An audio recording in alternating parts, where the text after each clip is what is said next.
Mirëmbrëma dhe përshëndetje të dashur teleshikues dhe mirë se takohemi së bashku në emisionin Pusho Shqiptarçe. Të gjithë ata që na kanë ndjekur një javë përpara, me siguri e kanë parë guidën tonë në Norvegji, një udhëtim i paharrueshëm në këtë shtet të largët me Shqipërinë, por që kishin një mision për të përmbushur.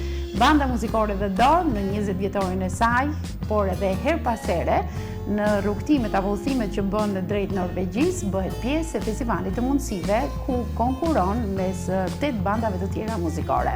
Dhe këto banda, të cilat janë krijuar me shumë mundë dhe me shumë sakrificë, ashtu si dhe banda The Door, i kanë në përbërje të tyre miq shumë fantastik, miq të mrekullueshëm do i quaja, të gjithë persona me aftësi ndryshe nga ne, por që kanë atë që e theksuam dhe në emisionin e kaluar, një veti të paktën këtë e kanë shumë herë më të mirë se sa ne dashurinë që dhurojnë pa kushte. Në këtë udhëtim që ata kanë bërë në Norvegji, ne u bëm pjesë e grupimit të tyre, 35 persona u thuam drejt Norvegjisë dhe në pjesën e parë të këtij rrugtimi ne prezantuam qëndrimin në Lillehammer, në një qytet me rreth 30.000 banor dhe 6.000 student. E kemi shpjeguar se përse ka shumë student në këtë vend, arsimi që është jashtëzakonisht i zhvilluar, por nuk kemi ndalur vetëm aty, kemi cekur edhe mjaft vlera apo cilësi që ka Norvegjia në përgjithësi dhe sidomos ky qytet. Një fest fantastike e mrekullueshme që organizuan në qendër të qytetit, takime që organizuan me kryetarin e komunës së Lillehammerit. Të gjitha këto detaje ne do t'i përsërisim edhe në një minutazh shumë të shkurtër në fillim të pjesës së dytë të këtij udhëtimi që do të zërë vend në reportazhin që kemi përgatitur sonte. Ku kemi shkuar gjatë qëndrimit në Lillehammer? Pasi koncerti nuk është vetëm i qëllim që ne u thuam drejt Norvegjisë, por janë edhe shumë vende të tjera turistike që ju mund t'i merrni në konsiderat dhe nëse krijohet mundësia për të u thuar drejt Norvegjisë, mund të zgjidhni të shkoni në këto vende. Janë vende shumë interesante, shumë të magjishme, për shembull një qytet 200 vjeçar i krijuar nga një dentist, është me të vërtet i mrekullueshëm për t'u parë nga afër sidomos, apo në temperaturat e ulta të Norvegjisë, por nga ana tjetër dhe në atë diellin që shkëlqen edhe në orën 22 të darkës. Parku familjar, shumë i veçantë në llojin e tij, një model që vërtet në Shqipëri nuk e kemi, por pse jo, të mos e kemi, është një investim goxha i madh në këtë park familjar që është ngritur në Lillehammer, të paktën 270.000 vizitorë shkojnë çdo vit. Le të ndjekim të gujë të bukur në pjesën e dytë të emisionit drejt Norvegjisë, por ju vijoni dhe shikoni këtë cikël të plotë të këtij udhëtimi, pasi përveç transmetimit të reportazhit të parë një javë më përpara, reportazhi i dytë që transmetohet sonte, ne do të kemi edhe një javë tjetër të këtij udhëtimi në Norvegji, duke zbuluar vendet bukura të këtij shteti, i cili edhe pse është larg ka banorë shumë ikpritës edhe të dashur, duke shuar të gjitha paragjykimet që ne themi her pas here, ata janë nordik. Në fakt janë shumë human dhe shumë të dashur. Le të ndjekim pjesën e dytë sonte në emisionin Pusho Shqiptarçe.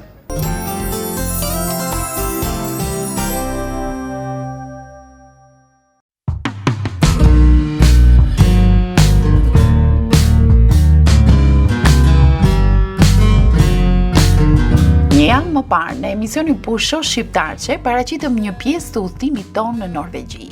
Kujtojmë për gjithë teleshikuesit tanë se kësaj radhe jemi në shoqërinë e miqve të bandës muzikore The Door, të cilët përgjatë një javë qëndrimi në Norvegji, përveç pjesëmarrjes në festivalin e mundësive të bandave në Elverum, do ju jepej mundësia dhe të vizitonin mjaft vende turistike. Edhe pse mes bandës ka nga ata që e kanë për herë të katërt këtë udhëtim, sërish të shohin gjëra interesante pasi guidet përfshin vende të reja, tek të cilat ata nuk kanë qenë më parë. Ndalesa e parë u bën në qytetin Lillehammer, ku mes të tjerave ata dhanë një shfaqje e cila u mirëprit nga banorët.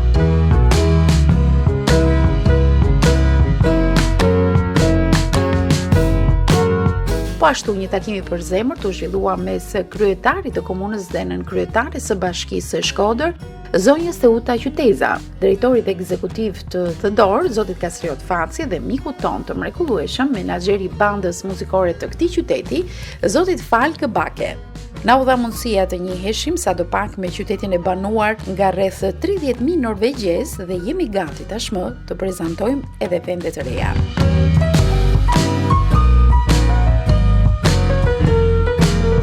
E kësaj radhe do të zhytemi pas në kohë, ndoshta edhe 2 shekuj.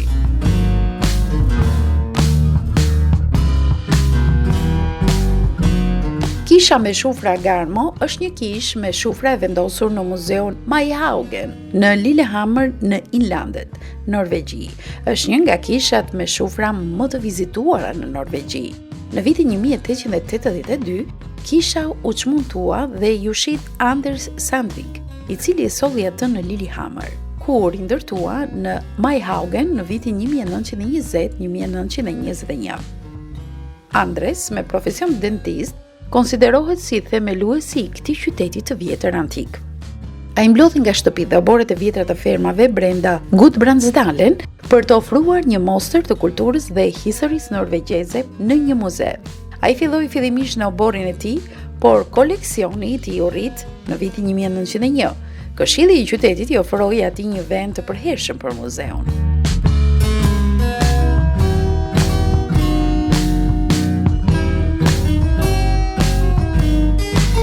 Në vitin 1904, qyteti i Lillehammerit ndau një zonë të njohur tashmë si Maihaugen dhe bleu koleksionin e Sandvik.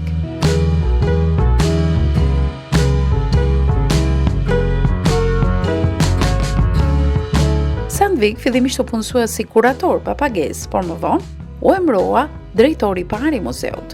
Vendodhja e re e muzeut ishte përdorur si një piknik dhe vend takimi për banorët e qytetit.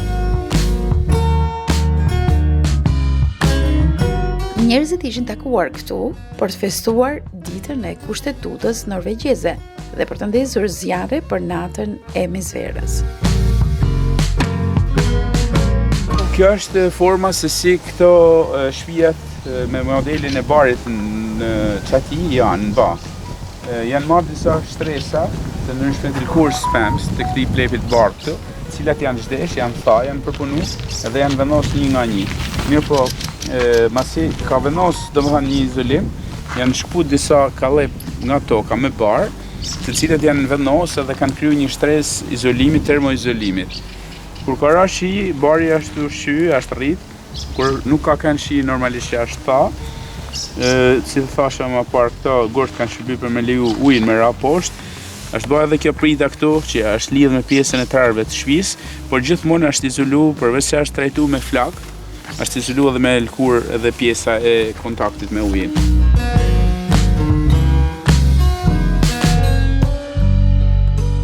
Maihaugen tregon historinë se si kanë jetuar njerëzit në Gudbrandsdalen që nga mesjeta deri më sot.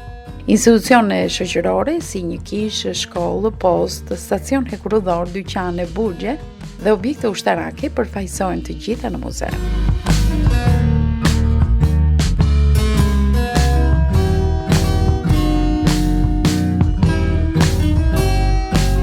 Muzeu ka një koleksion të pasur objektesh, mobiljesh, veglash dhe zbukurimesh që variojnë në moshë që nga mesjeta.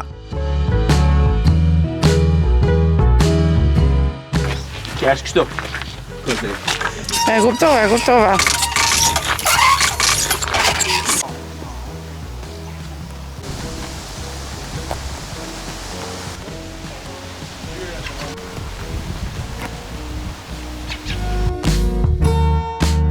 Maihaugen gjithashtu përfshin një arkiv të madh fotografish dhe një muze të mbyllur.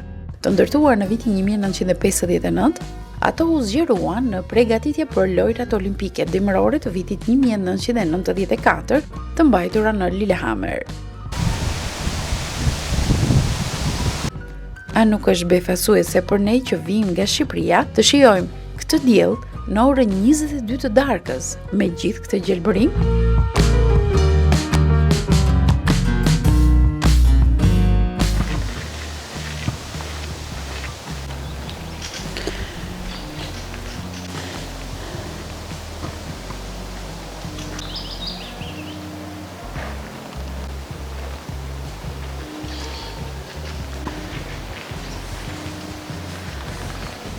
Thjesht mes këtij qyteti 200 vjeçar është një mrekulli, ndjerë si në botën e përrallave. Ndjen një admirim dhe respekt i jashtëzakonshëm për këta njerëz që ruajnë me kaq fanatizëm çdo element të historisë së tyre. Ata e ndihmojnë shkëlqimin e saj dhe as nuk konceptojnë të kundërta. E duan vendin e tyre dhe kujdesen për mirëqenien e tij. Kjo përkthehet ndërgjegje qytetare trashëguar brez pas brezi, bazuar në respektim me rregullash e ligjesh, nga njëra anë, dhe punë e vazhdueshme në të mirë të zhvillimit.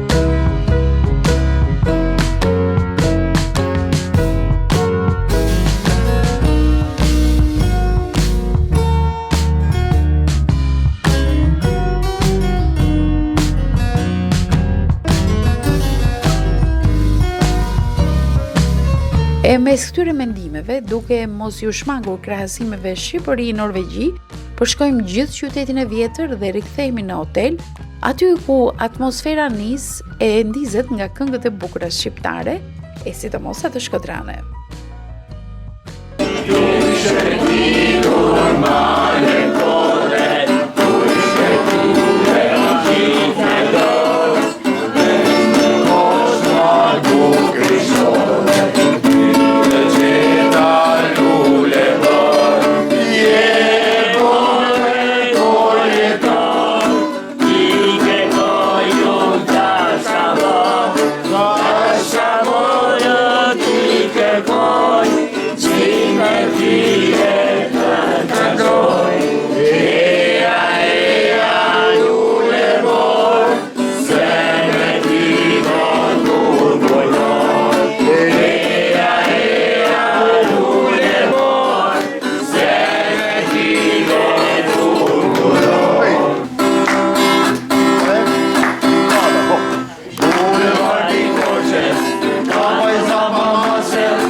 Një norvegjeze lart në hold, me beben e saj në duar, shijon ritmet e muzikës së bukur shqiptare.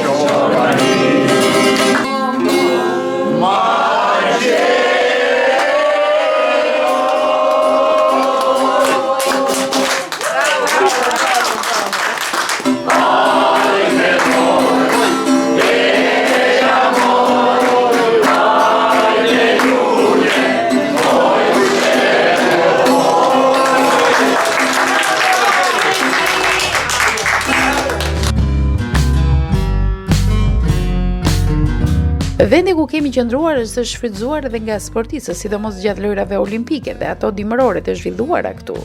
Dhe jo vetëm në ngjarje të tilla dëgjesh sportistë këtu, por edhe në çdo ditë të javës. Rinisim udhimin tonë në këtë ditë të re, na është premtuar se do të na tregojë një vend tjetër të magjishëm.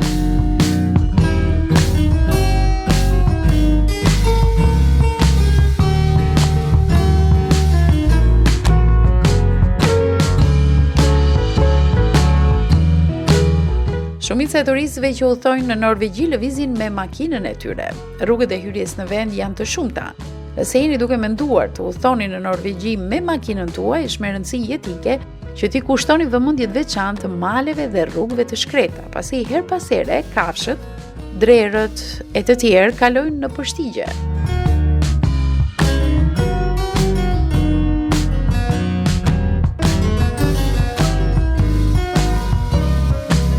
Megjithëse Norvegjia nuk është pjesë e Bashkimit Evropian, ajo është një nga vendet anëtare të Traktatit të Schengeni. Prandaj, njerëzit nga vendet në këtë hapësirë mund të udhtojnë në Norvegji me letërnjoftim në tyre. Njerëzit nga Shqipëria, Gjeorgjia, Maqedonia, Malezi dhe Ukraina do të duhet të kenë një pasaport biometrike. Nuk ka problem të vizitosh Norvegjin si turist pa ditur anglisht, sidoqoftë këshillohet të njihni të paktën pak nga kjo gjuhë, pasi shumica e banorëve të saj flasin anglisht, edhe nëse nuk është gjuha e tyre anëtare.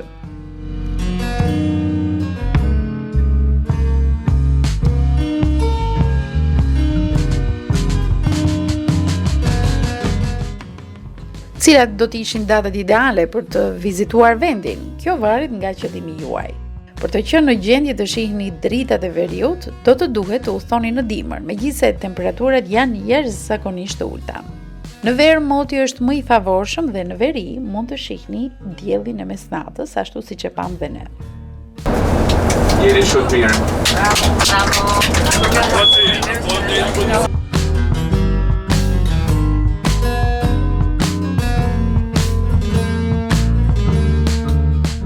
Ende pa ju afruar, e kuptojmë së largu se një surprizë e bukur na pret në këtë vend.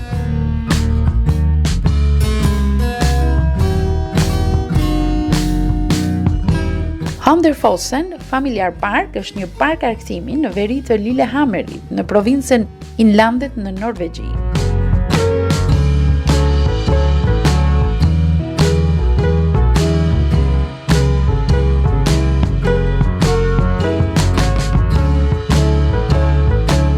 Mësojmë se ai është një nga atraksionet më të mëdha turistike të Norvegjisë. Parku u themelua në vitin 1984 dhe aktualisht ka më shumë se 60 atraksione. Shumë nga atraksionet dhe lojrat janë të tematizuara sipas ose të frymëzuara nga prallat popullore norvegjeze nga Peter Kristen, Asbjørnsen dhe Jørgen Moe. Në park na pret një zonë e hijshme me veshje tradicionale norvegjeze.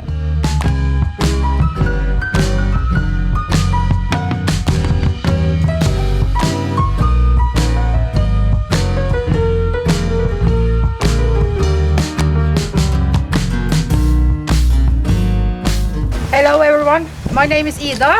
Përshëndetje të gjithëve, unë jam Ida, jam guida juaj për sot. Mirë se erdhët në parkun familjar. Tani do të marrim një tren ku do të ndjekim një përrall norvegjeze. Nëse keni nevojë, mund t'i riktheheni për ta ripar. Udhëtimi shkon rreth 15 minuta, prandaj qëndroni afër meje.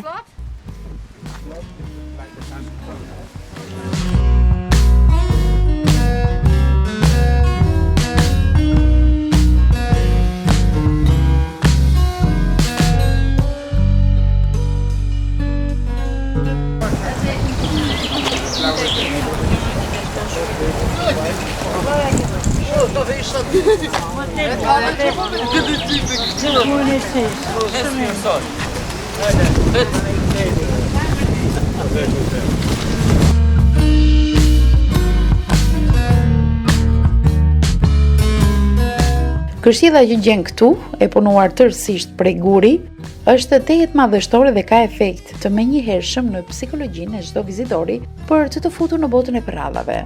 Ato që fëmijët e shohin në filmat vizatimor, ja ku e prekin këtu realisht.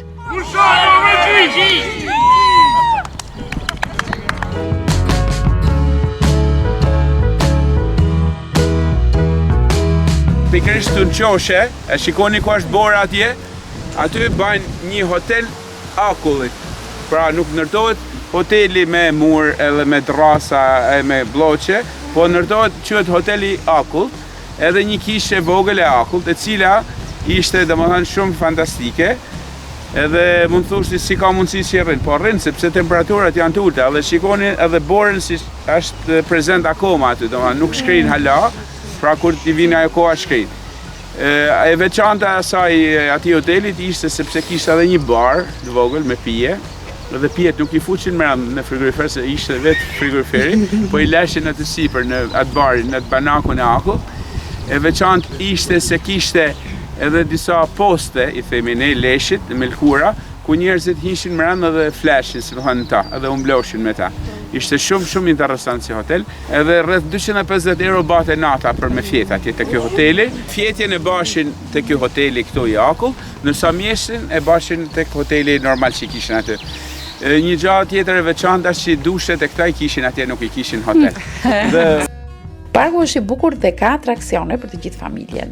Megjithatë, ajo që e bën Hunterfossin vërtet veçantë është se ju hyni në një zhytje të plot në kulturën norvegjeze.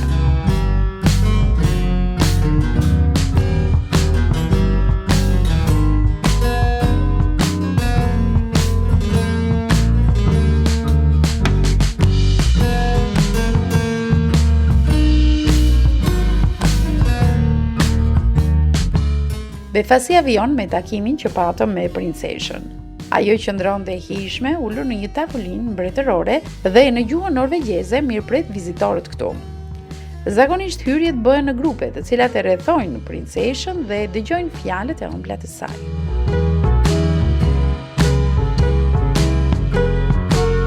Å være under samme tak som vesletter og herremannsbrura og peggen og kjerringa mot strømmen. Det er ikke alle som får oppleve slikt. Og jeg skal jo ikke stikke under en stol at det kan være ekstra stas med Nordlandsfjellene.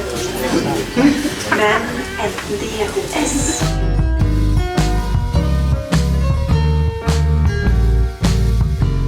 Ida na pret për vimësinë e udhëtimit. Kështjella është e konceptuar me detajet të traditës norvegjeze. Imagjinoni një kështjellë princeshash, ku mund të hyni dhe të dëshmoni disa aventura me peizazhe gjigande, shumë ngjyrëshe norvegjeze. A keni dëgjuar për historitë e Askeladen? Në këtë kështjellë do t'ju tregojnë kukulla të gjalla. The story of the three princesses in the Magic Mountain tells of the princesses who had to stay in the water until they were 15 years old, or they would be swept away by a snowstorm. Or one fine summer's day, they persuaded the god to let them out. That led to a long, exciting adventure. Se gjë interesante.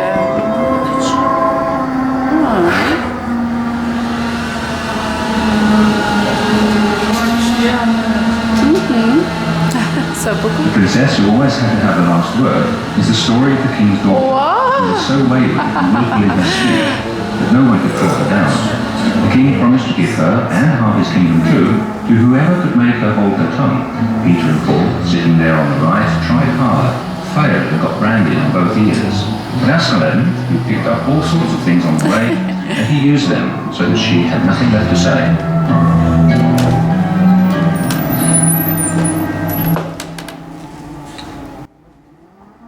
E gjitha komandohet nga një sistem mekanik ku të jepet mundësia të hypësh deri në 5 veta në një makineri dhe të futesh emocionalisht dhe vizualisht brenda në përrallë.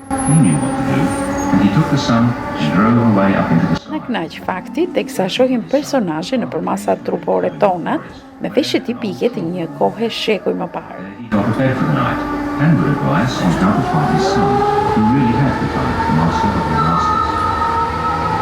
Është kënaqësi të hapen dyert edhe të ndjekësh rrëfimin në çdo detaj duke u konkretizuar. Ndihesh vërtet fëmijë. Tani, për fëmijët e vegjël këtu është tepër e nevojshme prania e prindërve, pasi dhe mund të tremben, kukullat dhe ambienti janë krijuar kaq origjinal sa një voglush mund ta ketë vështirë të ndaj realitetin nga vralla. The eldest boy swung his axe at that troll's ankle, so the troll dropped the eye. When the boy snatched the eye out, the troll yelled, "If we don't get our eye back, you'll be turned to sticks and stones."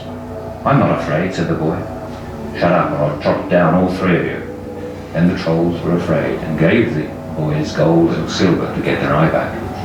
Since then, no one has seen the trolls. Sa bukur.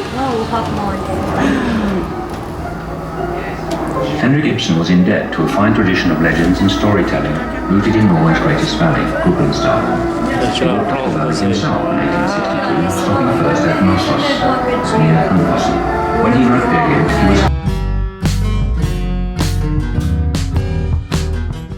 15 minuta këtu kalojnë shumë shpejt dhe grupet e tjera presin me padurim të përjetojnë këtë aventurën tonë.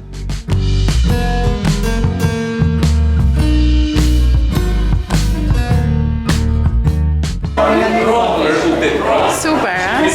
So enjoy. Have a nice trip. Thank you. join your journey through the seas of Caspian. Hunderforsen Event Park është gjithçka që ju dhe familja juaj keni nevojë për të shijuar atmosferën familjare norvegjeze. Imagjinoni një park ku mund të shihni dhe përjetoni simbolet norvegjeze si trollët, mbretin, princin, antihero, shtrigën, këngët, traditat, princeshat e zgjuara, kafshët dhe thesaret e fshehura, fantazinë dhe aventurën, jetën në fshat dhe natyrën.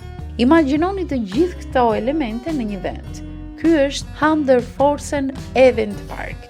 Në fakt, duke qenë se sot është një ditë pushimi e diel, parku qëndron i mbyllur, por ka qenë ndërhyrja e zotit Frank Bake që të bëhej një përjashtim për grupin ton, me që kemi bërë rrugë tepër të gjatë për të ardhur deri këtu, pa llogaritur edhe specifikën e përbërjes së grupit, gjë për të cilën norvegjezët tregohen tejet human.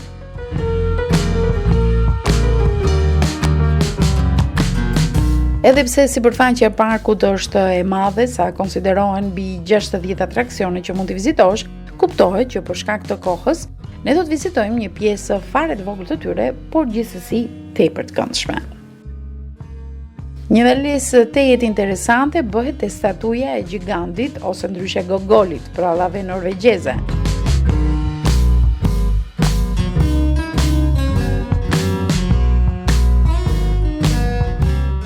Krijimin e tij është të derdhur shumë fantazi dhe e shijon qëndrimin poshtë këmbëve të tij. Tashmë kemi të bëjmë me një statuj, se po të ishte e vërtet, kush e di sa larg do kishin vrapuar.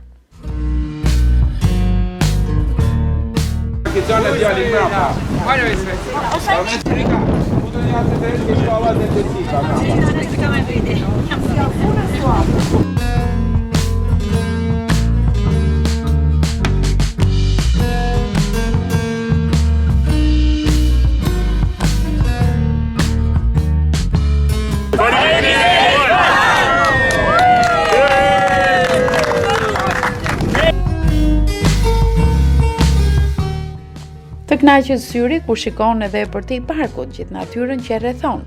Këtu respektohet tej mase natyra dhe çdo ndërtim në të bëhet me elementet e saj si një vimësi natyrore shlollse dhe për syrin e vizitorit.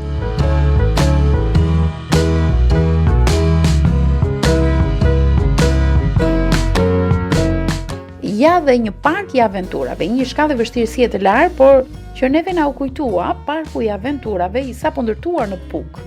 Atje vërtet mund të kalohet bukur. Kontakti me natyrën është nga elementet më të vlefshme të Norvegjisë.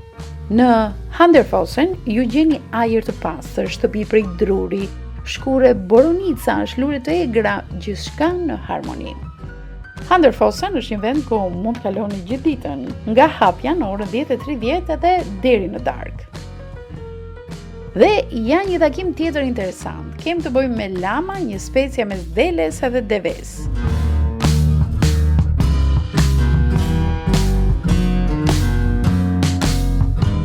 Lama është një devez butur e Amerikës së Jugut, e përdorur gjerësisht si një kafshë mishi dhe pune nga kulturat andeane që nga epoka para kolumbiane.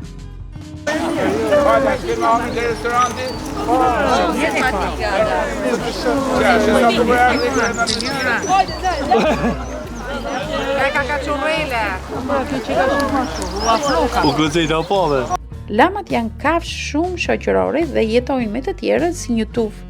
Leshi i tyre është shumë i butë dhe pa lanolin. Lamat mund të mësojnë detyra të thjeshta pas disa përsëritjesh. Kur përdoret për punë, ato mund të mbajnë rreth 25 deri në 30% të peshës së tyre trupore për 8 deri në 13 kilometra. Të gjithë anëtarët e grupit ton përpiqen të krijojnë afërmitet me to.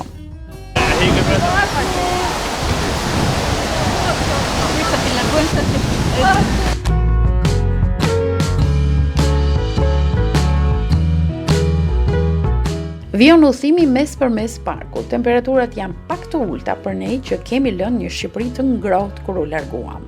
Për fat të mirë, organizatorët kanë dhënë udhëzime të detajuara që në nisje, prandaj masat ishin marrë nga të gjitha anëtarët, por më tepër pjesa më e madhe e tyre nuk e kanë për herë të parë udhëtimi këtu.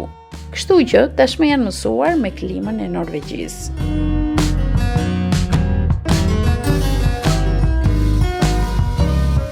Drejtohemi për nga restoranti kryesor i parkut për të marrë drekën tonë.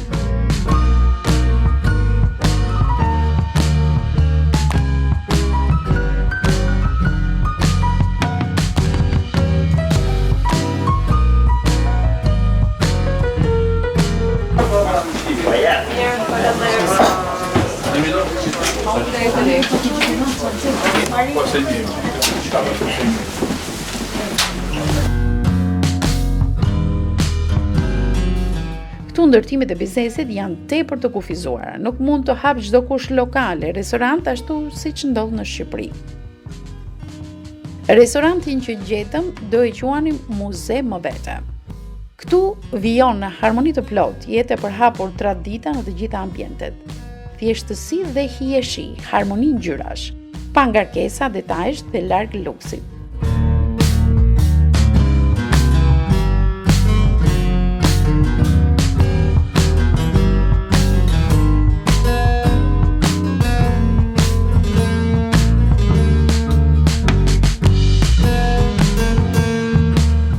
Dimër mendojmë se do të jetë po aq bukur fal dhe borës për jashta e ngrohtësisë që gjen këtu brenda.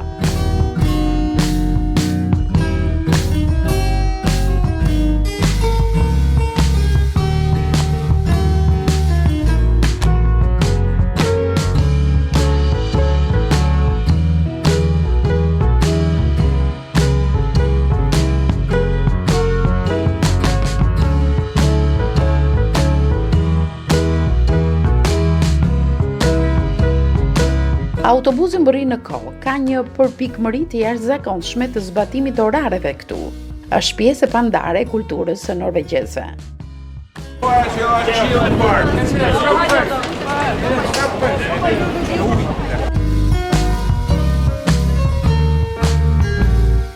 Destinacioni është hoteli. Do të shkojmë të pushojmë pak ta marrim vedin, edhe mandej do të bana gati për grilin, për me hangër prapë. Po. Pas grilës mandej shpresojmë që nuk kena kohë keqe, që dalim përsëri me autobus dhe të shkojmë te një vend i mrekullueshëm, që unë kam pas fatin me kanë vjet në gusht, me datin 24 gusht me falkën. Mirë, një gjatë dosha me thënë, keni parasysh që ato mushemat manin në xhep, edhe nëse ka të rastësisht, domethënë nisin na për diell, na vjen shi, mund na hin punë. Okej? Okej. Të gjithë kanë marrë një shije të mrekullueshme nga vizita në parkun familjar. Gjithë rruga e kthimit rreth një ore çerek shkoi me diskutime mbi atë që kishim parë, duke e komentuar së bashku me prindrit apo dhe punojësit social të grupit.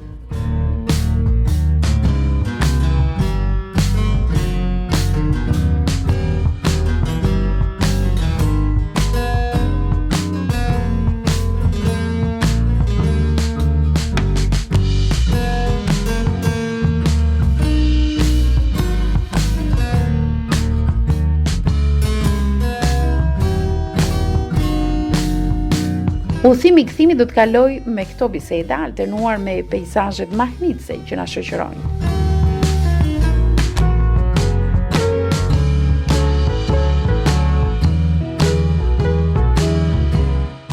Infrastruktura rrugore këtu është një mrekulli.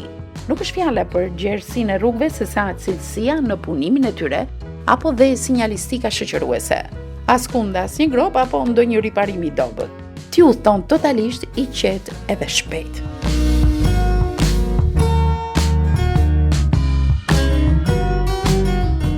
Në kthim qytetin Lillehammer do ta gjejmë në nisjen e orëve të pasdites. Qyteti duket i qetë në çdo orë të ditës në fakt. Një qytet i thjeshtë ku dominojnë godinat e drurit dhe ku objektet e larta disa katëshe këtu nuk gjejnë vend, edhe pse asnjëherë nuk ka pasur tërmete në këtë vend.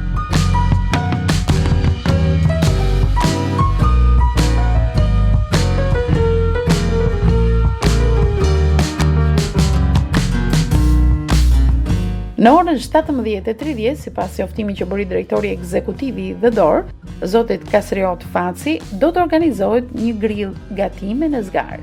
Të gjitha masat janë marrë nga anëtarët e organizatës Norwegian Aid, të cilët kanë sjellë të gjitha mjetet e nevojshme për këtë organizim. Po ashtu edhe të gjitha ushqime që do përgatiten.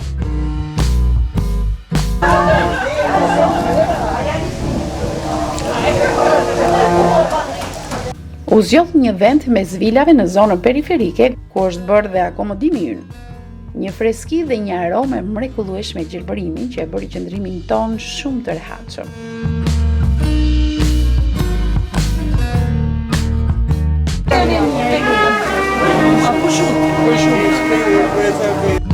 E ndërsa gatimet kanë nisur, banda është në provat e fundit për aktivitetin që do të mbahet nesër në Elverum.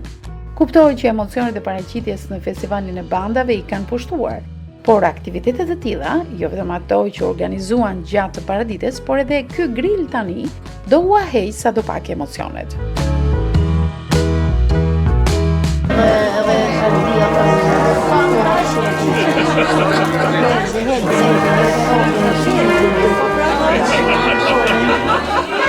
Falku ju qëndron punëve mbi kokë. Kanë ardhur dhe miqtan norvegjez të cilët pozicionohen në grill aty jashtë. Tashmë duket si një familje madhe. Nuk janë pak 2 dekada njohje dhe bashkëpunimi. Dhe ja sërish një miqësi e lidhur fort dhe dobishme. Detajet të tilla rrisin afërmitetin dhe i bëjnë miqtan të bandës muzikore të ndihen të vlerësuar e të respektuar.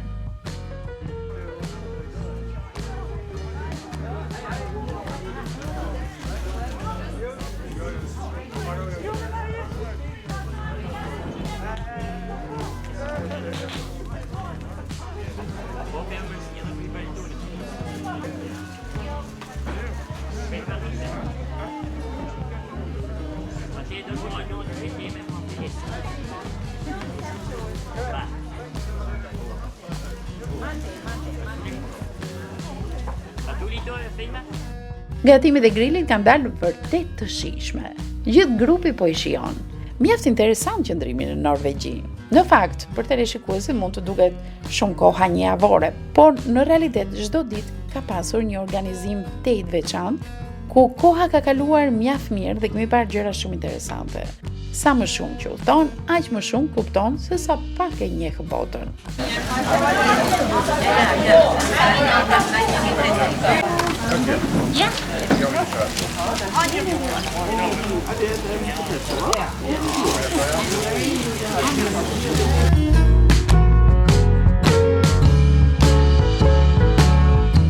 Dita nesërme do të nisej me udhimin për në Elverum, por para se të shkonim atje, një grup i vogël vendosi të bënim një vizitë në varrezat e qytetit Lillehammer.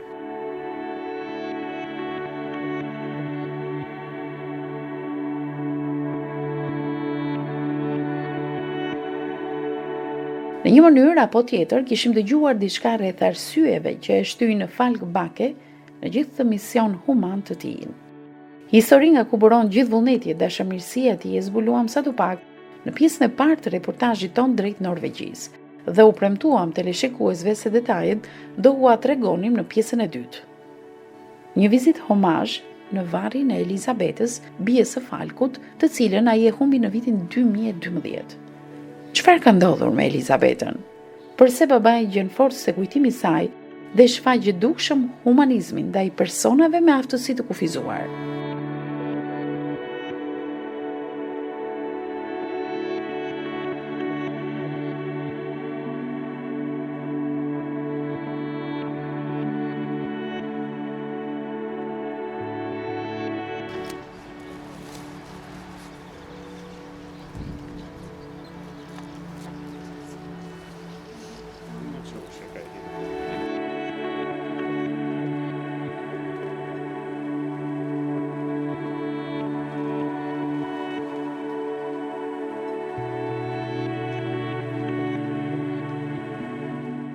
Pran kishës vëm re varrizat e thjeshta, pa luks e mermer, pa foto, vetëm emrat e shkruara mbi gur. I tillë ishte dhe varri i Elizabetës. Falku edhe pse me imazhin një burri 80 vjeçar, qëndrim të drejtë e fisnik, nuk i shmang dot sytë për lotur. Angazhimet e vazhdueshme ja largoi mendje nga vajza e humbur, por këtu shpirti preket ashtu siç u prekëm e u përlotëm edhe ne, teksa dëgjuam prej tij historinë e vajzës. Elizabeth was born in 1972 with a brain damage without diagnosis, just happened. Elizabeta ka lindur në vitin 1972 dhe u diagnostikua me dëmtim në tru. Në moshën 2 vjeçare u konstatua se kishte edhe një sëmundje vdekjeprurse në muskujt e saj. Mjekët i dhanë jetë deri në moshën 10 vjeçare. Në moshën 7 vjeçare ajo do të fillon të shkollën. Atëherë ne banonim në Oslo. Në këtë shkollë ishin 100 nxënës që kishin të njëjtat probleme me Elizabetën dhe kishin vështirësi në të nxënin. Zbuluam se shumë nga këta nxënës kishin një ritëm të mirë muzikor dhe një formë të mirë muzikore në trupin e tyre. Menduam që ta përdornin muzikën e cila ishte një armë e fortë në trupin e tyre. Në këtë mënyrë ata do të arrinin disa mjeshtri, do të kishin të njëjtën uniformë, do të ishin krenar, të ishin pjesë e një identiteti, e një grupi, dhe të arrinin atë që tashmë e kanë arritur. Ky ishte momenti kur ne ndërtuam grupin e parë muzikor me këta persona. Në vitin 1980, ndërkohë që unë isha drejtuesi bandës në Oslo, arritëm të ndërtonim 7 banda të tjera në Norvegji. Nesër në festival do të takojmë edhe bandat e tjera që kanë ekzistuar kohë më parë. Unë isha në të njëjtën kohë antar i organizatës Kivanis dhe kisha informacion për punën që ata bënin në Shqipëri, kështu që rreth vitit 2003 unë mendova të vija në Shqipëri e të sjellja idenë të çmendur të bandave dhe të organizoja edhe atje një band.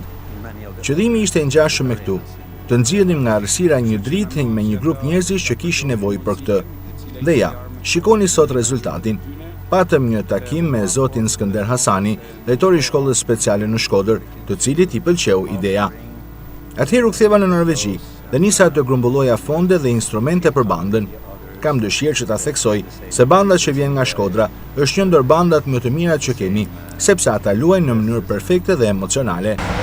The band from Shkodra is one of the best. They are playing so powerful and nice. So the muscle disease was kind against Elizabeth, so she was in job in the cafeteria in the municipality house. Sëmundja muskulore që kishte vajza Elizabeth në fillim nuk ishte shumë e egër.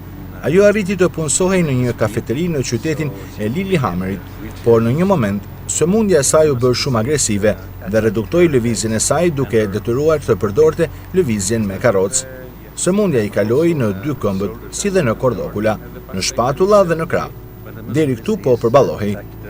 Por problemi më i madh ishte kur sëmundja i kaloi tek muskujt e barkut, të cilët ndihmojnë gëlltitjen. 2 vitet e fundit për ne dhe për të kanë qenë shumë të vështira. Ishte një sëmundje që po e çonte atë afër vdekjes. Në shtator të vitit 2012, ajo nuk pati më forcë që ta përballonte. Kjo është edhe arsyeja. Vajza, që unë jam pjesë e bandave muzikore të krijuara për personat me aftësi të kufizuar për një kohë kaq të gjatë. Me largimin e saj nuk ishte vetëm ajo që u largua. Rutina jon mbaroi dhe ditët tona ishin të lodhshme. Për mua ka qenë gjë shumë e mirë ta mbush jetën dhe t'i jap kuptim asaj duke angazhuar me bandën muzikore në Lillehammer, por edhe në Shqipëri. Me pak fjalë, kjo ishte ajo që më ka shtyrë mua dhe pse unë jam angazhuar në këtë mision. Ekzistenca e trupës muzikore The Door Albania ka ardhur dhe si pasojë e problematikave që ka patur vajza ime, dhe për këtë arsye ndërtova bandën. So she is the reason that Trupa Musicale The Door Albania exists.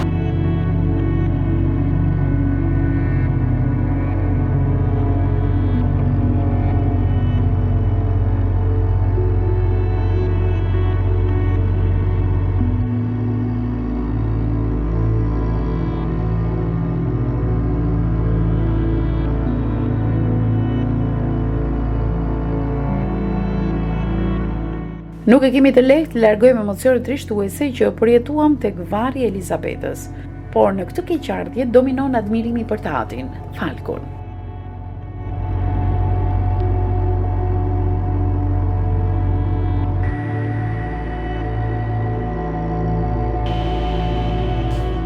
Kemi edhe pak kohë për të parë këtë pjesë tjetër të qytetit Lillehammer. Na tërheq vëmendjen çmimi i naftës, 165 lek litri, një lloj me Shqipërinë. Por po të mendosh të ardhurat e norvegjeze, këtu kemi të bëjmë me një diferencë të madhe.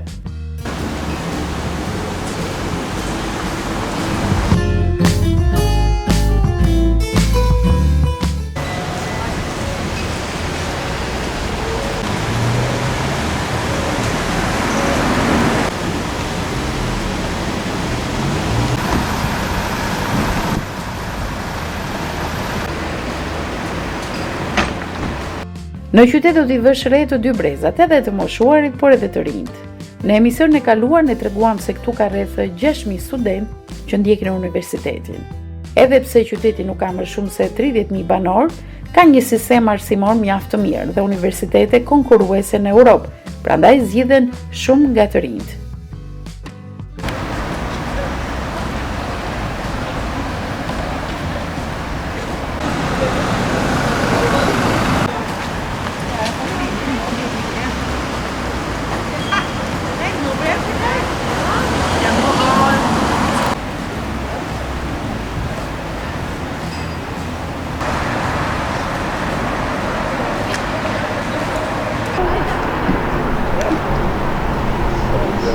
Këtu ndoshta mund jeni kurioz pse ky dyqan është i vetmi dyqan që ka hekura, sepse edhe bankat nuk kanë hekura. Por për kuriozitetin tuaj po ju tregoj që këtu në këtë qytet është vetëm një dyqan i cili është me licencë për të shit alkol dhe pije të forta, përveç kuptohet restoranteve, të cilat e afrojnë atë shërbim. Këtu pra quhet Vin Monopolet, pra është monopol i shtetit. Edhe shteti norvegjez kontrollon konsumimin e pijeve. Ky dyqan është i hapur deri në orën 3, mas orës 3 nuk funksionon për popullatën. Biles edhe në supermarkete ku shitet birra, që është me përqindje më të lehtë alkoolit, ka orare të caktuara ku mas atij orarit nuk lejohet për ta blerë.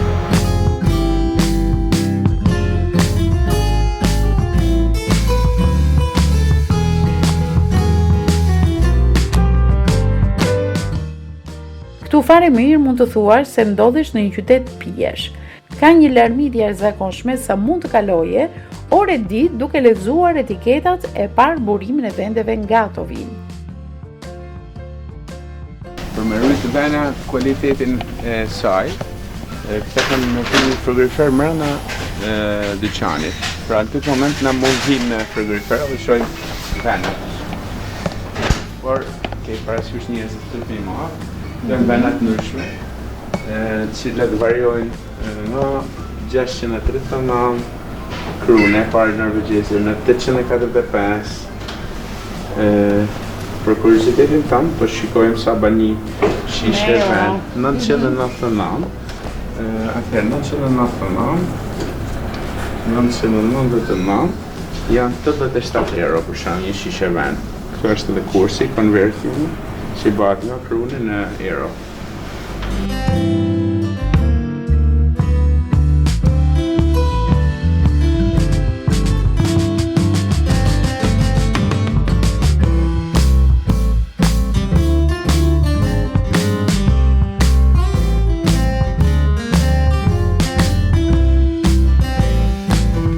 Këtu ke për shembull specifikime me qa pihet kjo vena, për shembull, kjo vena kanadeze ka shenë e peshkut, shenë e mishit puls edhe gaforën. Nërsa këtu poshtë kena këtë venën tjetër që është nga Gjorgjia, për shembull, që tregon mishin e derrit, mishin e dashit edhe djathtin. Kjo fotografi ilustrimi më duket edhe për gratë shtatzana, apo jo? Ajo, ndoshta, po ka të bëjnë me këtë ta shohim me kujdes. Dry Amber, Cravy Wine. Vene Gjorgjis.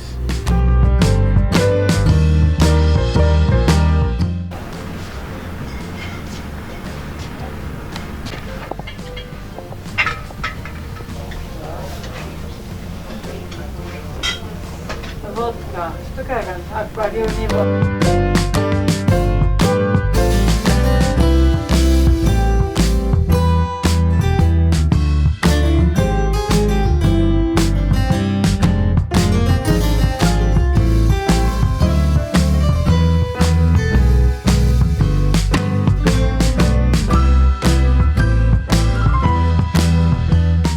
Tek vilat grupi është gati për të nisur. Do të udhtojmë drejt qytetit Elverum, aty ku do të mbahet edhe festivali i mundësive me pjesëmarrjen e 8 bandave muzikore.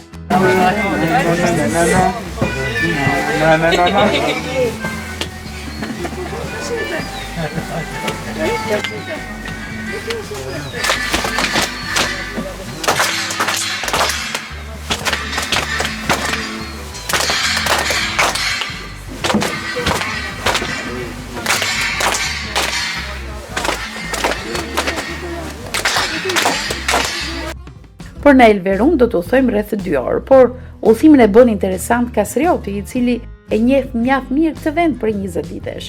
Ai her pas here referon informacione që janë mjaft interesante për vizitorët që vinë, sidomos për herë të parë në këtë vend.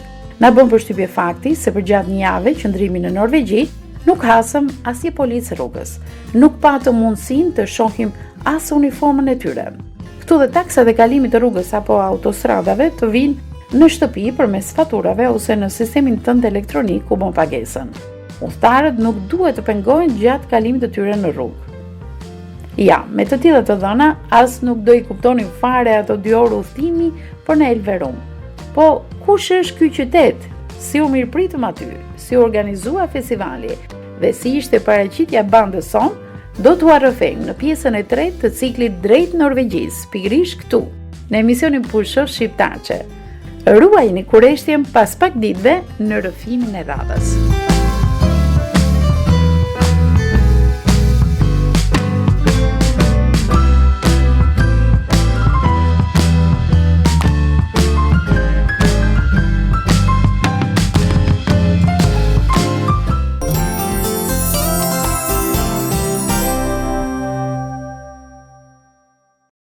Sa po transmetuam reportazhin e dytë realizuar përgjatë udhëtimit në Norvegji, pra në këtë cikël që ne kemi quajtur drejt Norvegjisë.